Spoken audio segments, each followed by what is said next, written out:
We, all of us that you see here, are on our way to LeadingAge in Denver next week. And we are so excited to see you. It and the ACA conference that we're just coming off of. I'm actually sitting in a guest room at Abe's Garden in Nashville, where I've been camping out the last few days, are without a doubt the two largest conferences in the senior living world. Many great conversations, great parties, one of which, actually two which Charles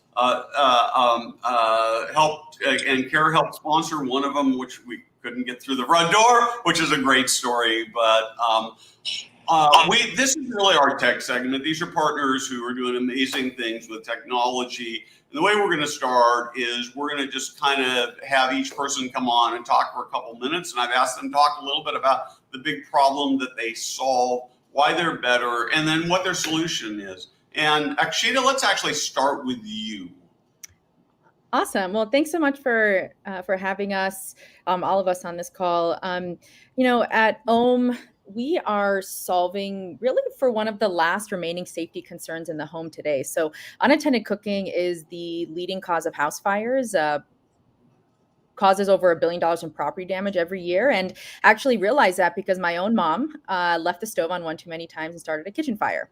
And what I realized from that experience was that there is a significant emotional cost for older adults when it comes to unattended cooking. The dangers of unattended cooking actually become even more significant as people age, making it nerve-wracking for older adults to live alone. And so I really wanted to find a solution for my own mom at the time, because appliances last for 10 to 20 years, and we have so much technology in the home already that's giving us that peace of mind that we deserve. So we've built a very simple solution, which is the only retrofit system on the market today that can actually turn an existing gas or electric range into a smart appliance without the need for a kitchen remodel and without the need for a new appliance. So we have this smart knob that just replaces your existing stove knob. It works exactly like a regular stove knob. You push, you turn. The difference is that our device is Wi-Fi connected. It's got a built-in motor. So we can automatically and proactively control the appliance based on any input, starting with automatic shutoff and safety lock features to provide that enhanced level of security in the kitchen, really making unattended cooking a problem of the past. And we saw an opportunity to leverage this to really revolutionize the standard of senior living, to ensure safety for residents in senior living communities, to improve efficiency for care facilities, and to offer residents a differentiated experience. And so not only do we have the device that mitigates that risk, but we actually have an entire dashboard that offers operators and staff and caregivers complete visibility and control of all of the stoves in a community through a single touch point. And what that allows is, for us to also track daily usage and cooking patterns for individual residents, which can provide a level of objective reporting for early detection of cognitive impairments and perhaps aid in the need for elevated care. The aging in place market is huge, and we've got so many technologies, a lot of which are, here today, that are helping adults age. But, there are very few, if any, companies right now that are focused on an activity of daily living like cooking. And that's really where we differentiate ourselves in the space. And we are the best to do it because our entire team has been working in the smart home and appliance space for decades. And obviously I have a personal connection to the problem we're trying to solve. So. Terrific. Thank you. And I would I think that, to sort of kick this off, and that's really what this whole segment about. We talk so much about, how do we create a better experience, and how do we reduce costs? How do we reduce labor costs, and how do we manage costs? How do we, and really technology is such an important part of this. And I think that what you're really talking about is giving residents freedom that they wouldn't otherwise have, because I see this over and over again in senior living. It's, a resident is at risk. And so what we do is we create systems to take away the risk or mitigate the risk. And often what they do is mitigate the quality of life. And so figuring out how to balance that is just really, really super important. And so, Michelle, you want to talk to us a little bit about what you're doing there and who you are? And this is just a favorite. It's really cool. You solve a big problem to make something really simple and make it great. So the original problem that we were trying to solve as a company was making TV easier to use for everyone from, age 5 to 105. And then we sort of discovered that it was actually a bigger problem than that in senior living, or maybe a bigger opportunity. When you think about communicating with residents in senior living communities, right? Our options today are like flyers that we could hang on the wall. We can make some phone calls. We can knock on some doors, a lot of sort of manual methods.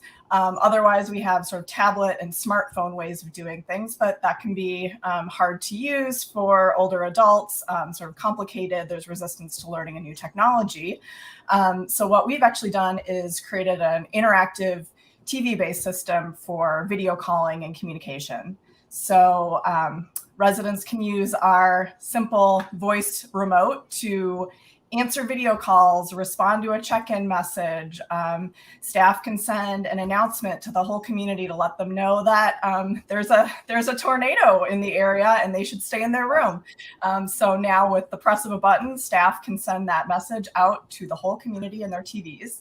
And what we're seeing is that 96% of residents will receive or respond to a message sent via Caavo using their TV, right? It's super familiar technology. There's nothing to charge.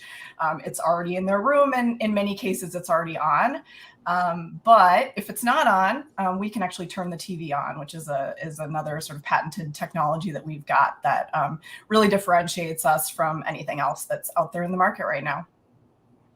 Yeah, I love this technology. When you guys actually first reach out to me, start talking and telling me the story, sort of two things that really resonated with me. The first is that if my wife is not home, I basically can't operate our television because she knows how to change all the different platforms and the channels and stuff, and that's okay with me because I'm actually not a big television watcher, but occasionally I do like it. But I thought, man, wouldn't it be nice if I just had something I could talk to? And then the other thing is that really three things. The other thing is that my wife had a good friend who was in her 90s who lived in a senior living community, and her big event of the day when she couldn't get out was to watch church on YouTube. And my wife would have to get in the car and actually drive over and turn on the YouTube and get it on for her. And we didn't know about Caavo in time until it was too late for her. But I just thought, it'd been so nice to be able to pick up your cell phone and for her to pick up her cell phone, turn her TV on, get it all to the channel. Then she'd have the choice of whether to go over or not. And then of course the last thing is that you save tremendous labor, right? I mean, how many times if you're an operator, do you end up having to go up and work on a remote control problem or something? And so I just think that it's such a powerful tool. Fara, thoughts? I know. I love all these technologies. When you think about going to LeadingAge, our viewers, our readers, they're going to go to LeadingAge. And what we hope is that they're going to check out how these technologies are really going to enhance operations. And if they're an investor, how are you going to do a market differentiation from the community down the street? And when I hear of, Akshita's amazing kitchen and Amity solution, and then certainly our other guests today with Caavo, I live in independent living and I want to stay independent. So that's what's exciting to me about what's coming up at LeadingAge and meeting these great technologists and innovators, really enhancing the lives of people like me that want to remain as independent as possible, but also have that safety and security. Yep. And I'm in this community I'm in. I actually got an invite to go to Norm's Coffee Klatch in the morning here, and I was just talking to them about what their life was like, and they said, one of the things we do is we watch a lot of TV, and so you realize how important that is, and if you can make that for a better experience, it's just a wonderful thing. Charles Mann, why don't you join us here? And Fara, I'm going to actually let you talk to Charles here. Well, we're I have two favorite Charleses, and I know Charles Turner is going to be on with us. He's coming on with us. And Charles Mann, near and dear to my heart. You know, when I look at Accushield, I can't wait for you to really talk about kind of what you're showcasing at LeadingAge and how you're helping operators and residents and families feel really safe living in a senior living community. Yeah. So, I like to tell stories, so I'll start with the problem. My time spent as an executive director, we used paper sign-in books at the front desk to manage our visitors, our third-party healthcare providers like home health and hospice and private caregivers. And at the end of the day, I didn't know who was in the building. And at that point in time, I thought, well, maybe that's just a problem that I'm experiencing. And so I went out and I talked with some operators in the industry, and one of the operators that we work with now and we installed in their communities about 9 years ago, I asked that operator and that executive director, do you think I can walk into your community, go anywhere I want in the building, and no one stop me and nobody even know that I'm there? And he looked at me and he said, I don't know. So I walked in and I went to all parts of the building. I took a picture of myself. I went into the kitchen. I went into the business office manager's office. I went to the executive director's office. I went into a residence room. I went everywhere in the building, walked out and showed them my phone.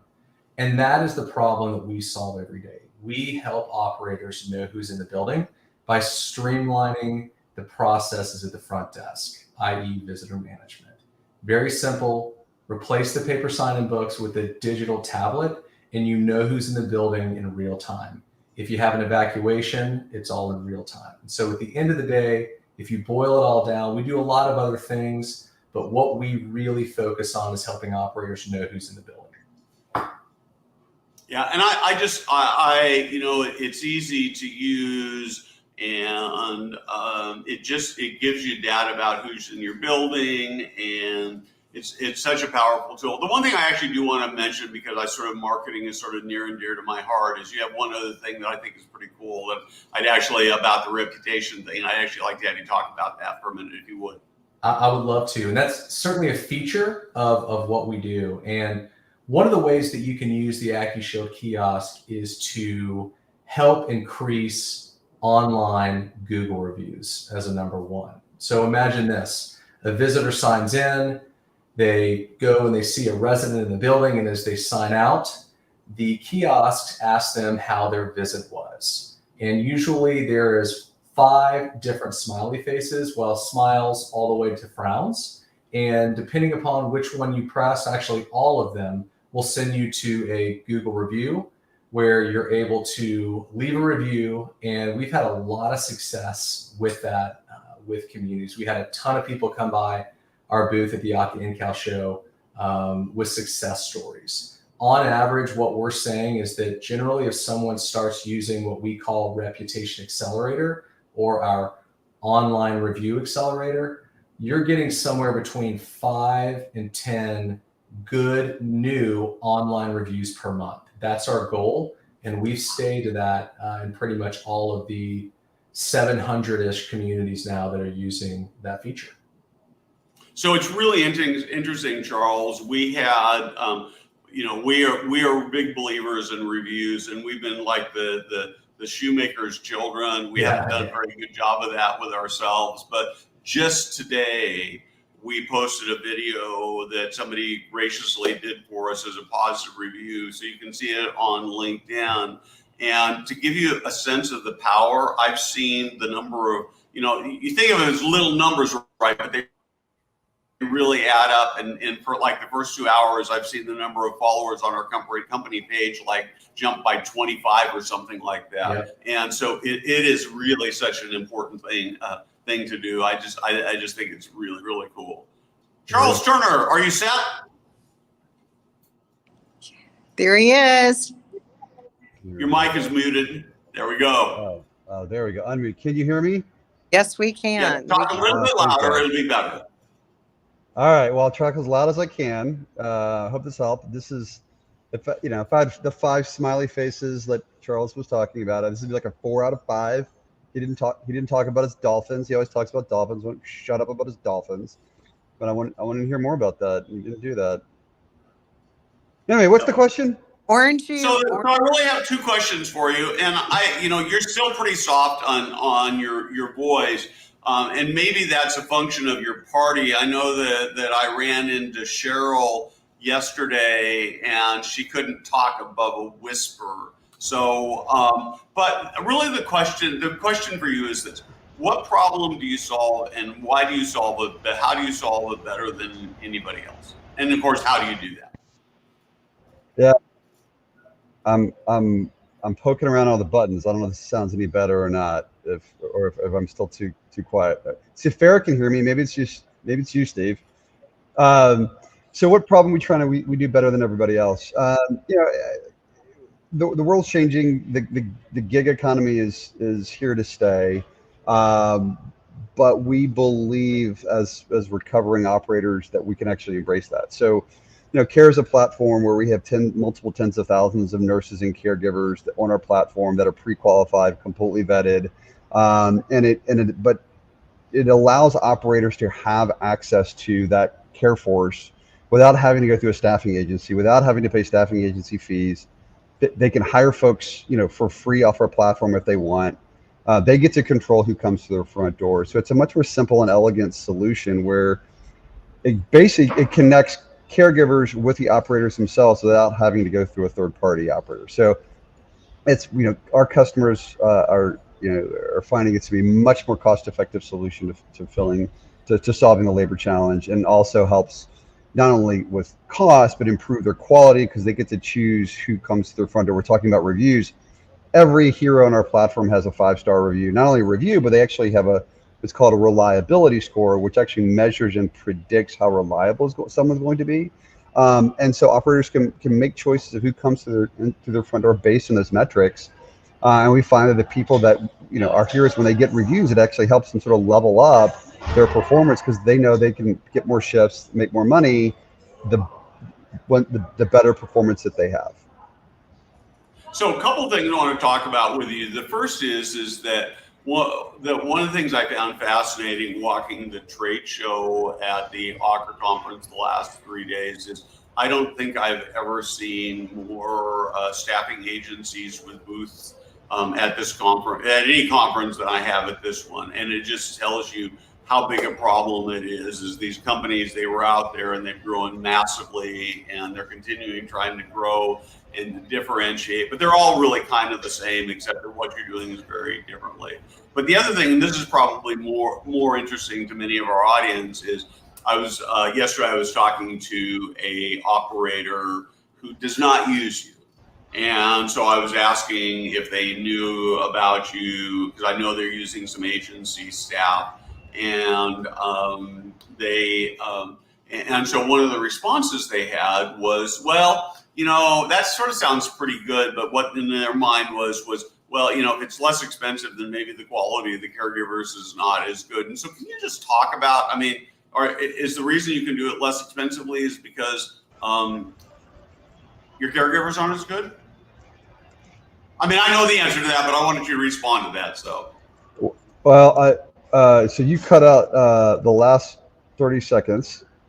So okay. Are you saying our caregivers are not as good? Is that what you said? Well, that was the question that this operator had. I'm not saying that. I know that they are because I know the story. But I just think that that's a question that operators have is, if you can deliver staff for a lower cost, is that because they're lower quality? No, it's because the margin that we charge is so, because we don't set the pay rates, our operators set the pay rates. And so we just have a very small transaction fee on top of every shift versus, typical staffing agency it's going to be 100% markup on the hourly. Ours is we saw this problem with technology. So it's all about scale for us, not about margin. And frankly, that allows more money to go into the pocket of the caregiver. And also saves the community a lot of money. So it's a win-win for everybody. And then, of course, with the quality metrics we have, anybody who's a poor performer, we get to know that. We pull them off the platform. So you have an easy way of figuring that out by just looking at what their star ratings are. So what I'd like to do now is I'd like to... and also written reviews. What's that? Yeah, Say again. So Charles, you're talking about integrating those written reviews as well. And so this makes it so unique, in that he's only, and as a business model, because we know our viewers are business people, to hear that Charles Turner's created something where, yes, he's collecting this incremental fee, but he's actually helping the operators set those fees, set their hourly rates, and show total transparency on their reputation, the reviews of those caregivers. So it's a win-win without that 100% markup. So what I'd like to do is I'd like to bring everybody back on the screen together. And I just like to sort of I'd like to have you just kind of talk a little bit as you look at the senior living space right now, and as you see it in the next 12, 24, 36 months. Bring with me a little bit about where you see the biggest opportunities. And I would love to, actually, do you want to start with that, or do you want me to give you a minute? No, I didn't think my answer would change between now and Go for it.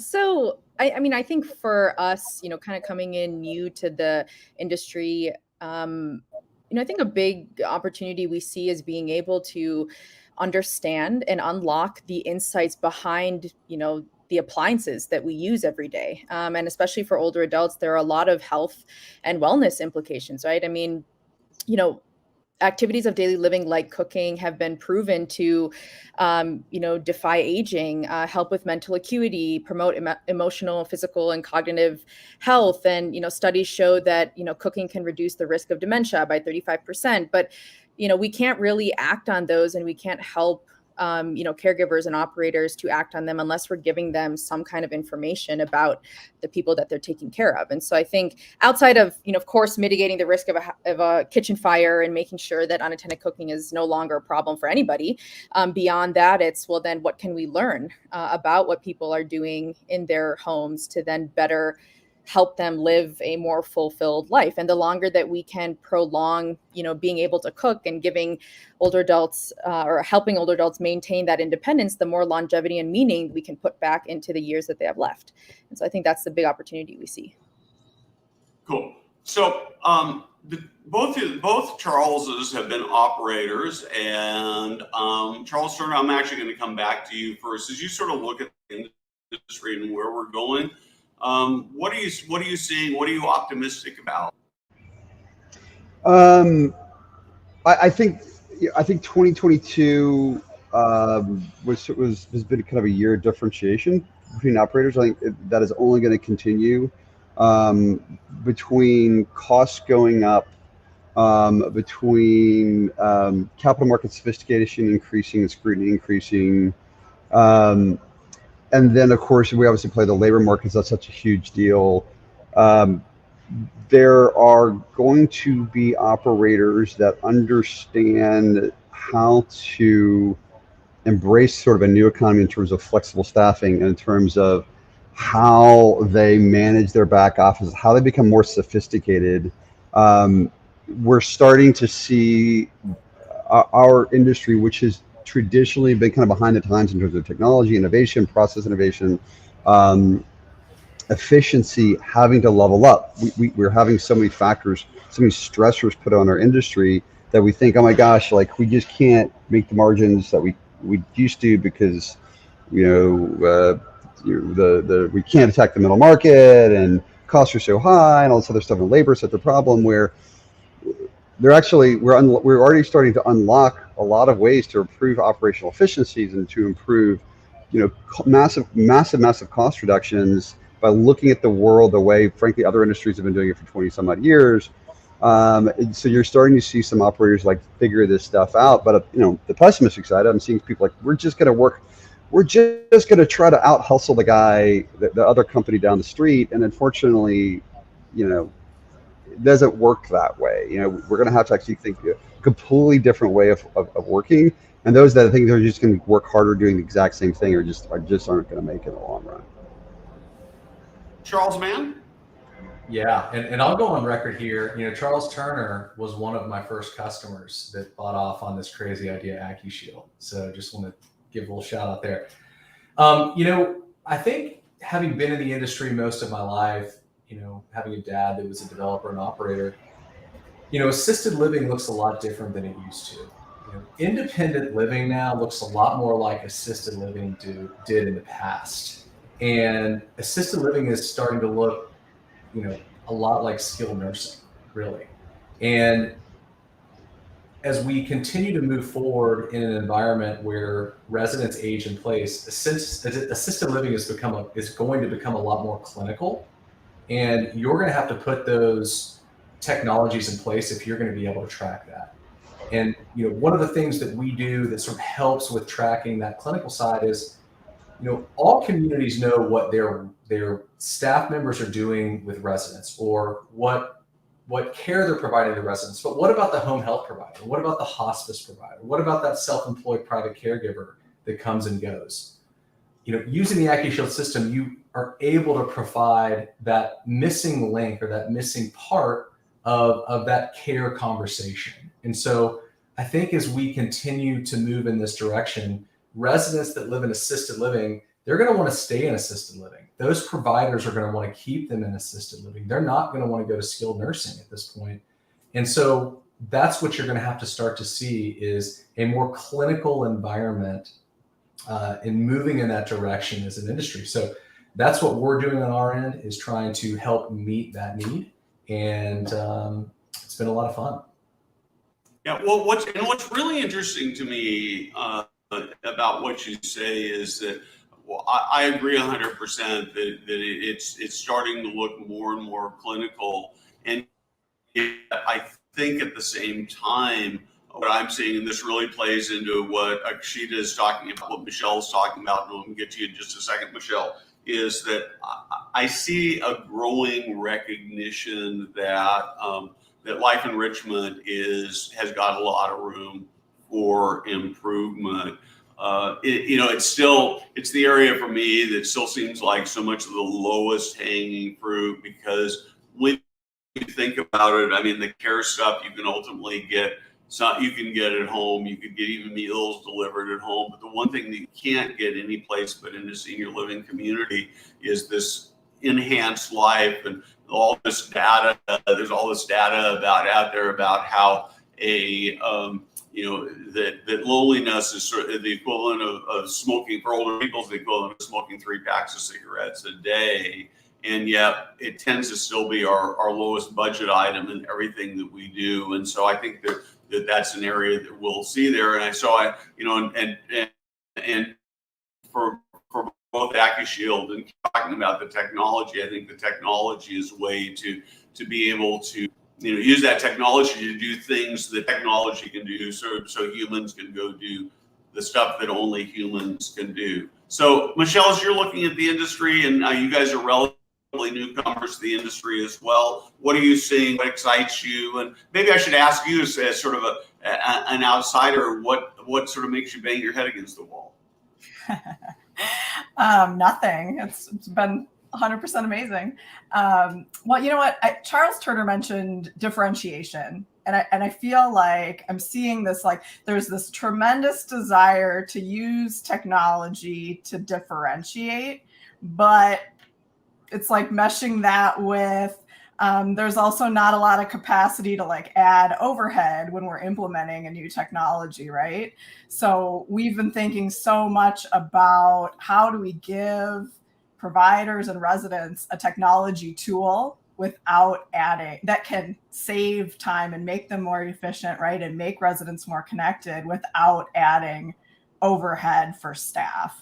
So does that mean, giving families an easy way to directly video call residents? Or does that mean, giving families some tools to actually provide support, right? Like I could be, setting up reminders for my mom and without having to involve staff, or I can go on and see the activity calendar, dining menu, so I can sort of like stay in the loop without having to make phone calls. It's been really interesting kind of thinking about it from the resident experience side of things, but then also what tools can we give staff to make things more efficient, or to allow them to provide a higher level of service without adding overhead. One of the new sort of a tool that we've had that we're evolving a lot, we're calling a sort of a 311 system. So instead of pressing the pendant button for everything, residents can actually go on their TV and say, I've got a maintenance request, or I need, help getting out of bed, non-emergency sort of request. And they can kind of self-serve, put in a little voice memo like, my toilet's clogged, I need maintenance help.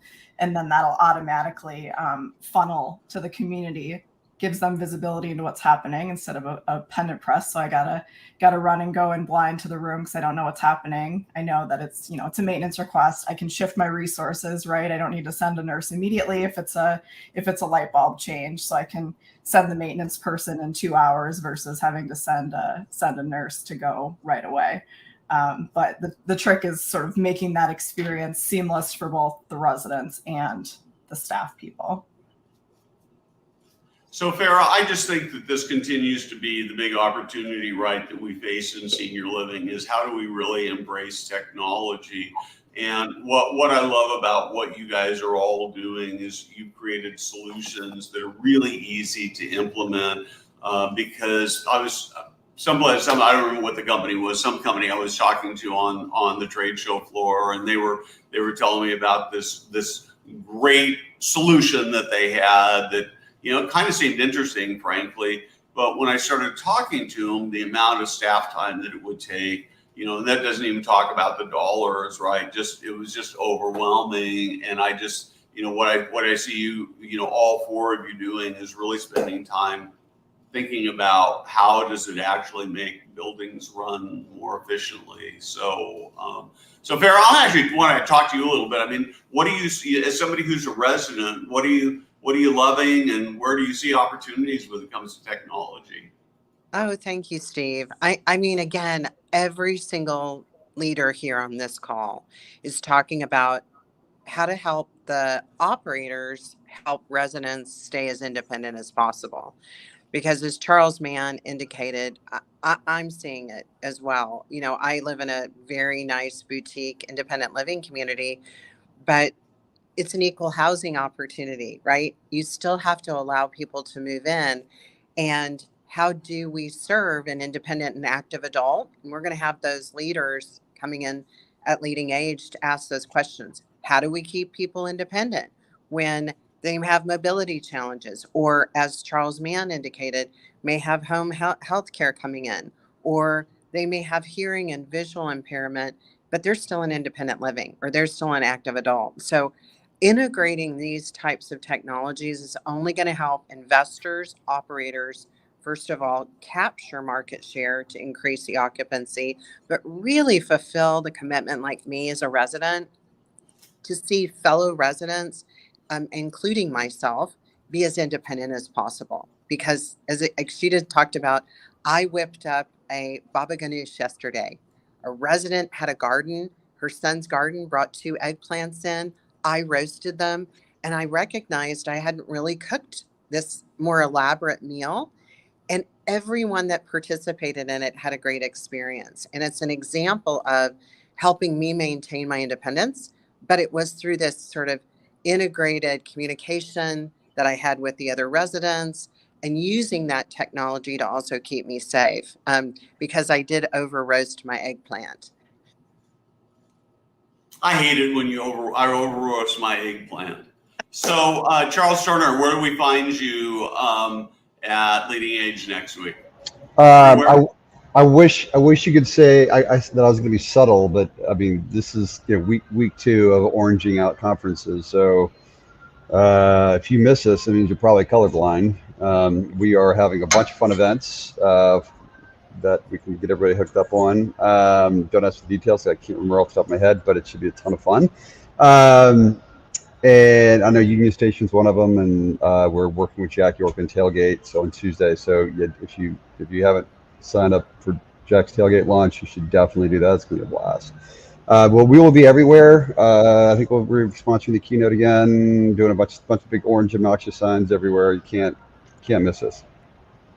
Right. And should I bring my shirts from this week so am I going to get more next Yes, week? you should. Actually, yeah, for the jerseys, we're going to be pulling the football jerseys again for tailgate. So if you want to do that, that would be fun. Bring your Do You Care t-shirts, and make sure if we have an event, if you don't have, like, don't go to the door and try to just bust through the bouncer. The bouncer, I've never seen this. Steve Moran walks up, says, "Hey, I'm Steve Moran. I shoot at this party." And this bouncer's like, "I don't care who you are, buddy. Get out." And like, we couldn't get him in at that point. That's how that went down. Yeah, it did. It was. I haven't had that happen for a long time. I actually, the second day of the conference, I wore a KARE shirt. So if any of you have a shirt you want to wear, I actually didn't wear it the last day because it was really confusing. People would start wanting to know how to get signed up at KARE, and I couldn't, of course, help them. So I'd have to explain to them that I was just shilling for them. And of course, the most fun part was when I went to other people's booths that weren't partners, and they say, "Oh, would you wear our shirt?" And I said, "Well, if you sign up, we'll that." So, Charles, Mann, Michelle, Akshita, if you got T-shirts, let me know. We got 3 people there. We'd be glad to put some shirts on and be walking billboards for you while all serious, we appreciate that. We really do. Yeah. So we love doing it. We'll be doing a bunch of interviews and videos and we do a live stream with KARE every week, and I know they're going to be doing some Jordan from KARE and Rachel from RTI to be doing things. So anyway, Michelle, where do we find you? We have a booth, 1616. We will be wearing soft blue shirts, not quite loud orange, but soft blue. You can look for the big Caavo sign hanging from the ceiling. So do you have a shirt that I should come wear for one somebody should come wear as part of this adventure? You have some extras? I got to look at my box, but yes, I might. I'm looking over because the box is literally to my right. I am bringing shirts with me. They're hot off the press. Yeah, we'll see what you got there and figure out what sizes, and I think we can go from small to extra large given who we got there next week. Charles Mann. We will be the booth that Steve is at, sitting Indian style with its hands like this, channeling new prospects to the booth. So that's going to be us. No, we're at booth 2416. We're going to be juggling kiosks. So definitely come by and check it out. Cool. And Akshita, Yeah. how are we going to find you? You're not at a booth. I don't have a booth. I am solo this trip. The rest of our team is at different conferences, and unfortunately I can't bring a full stove with me, but I will be walking around with our product, with the dashboard on an iPad. And so I do have a Calendly link if anyone wants to meet. I'm happy to kind of demo live anywhere.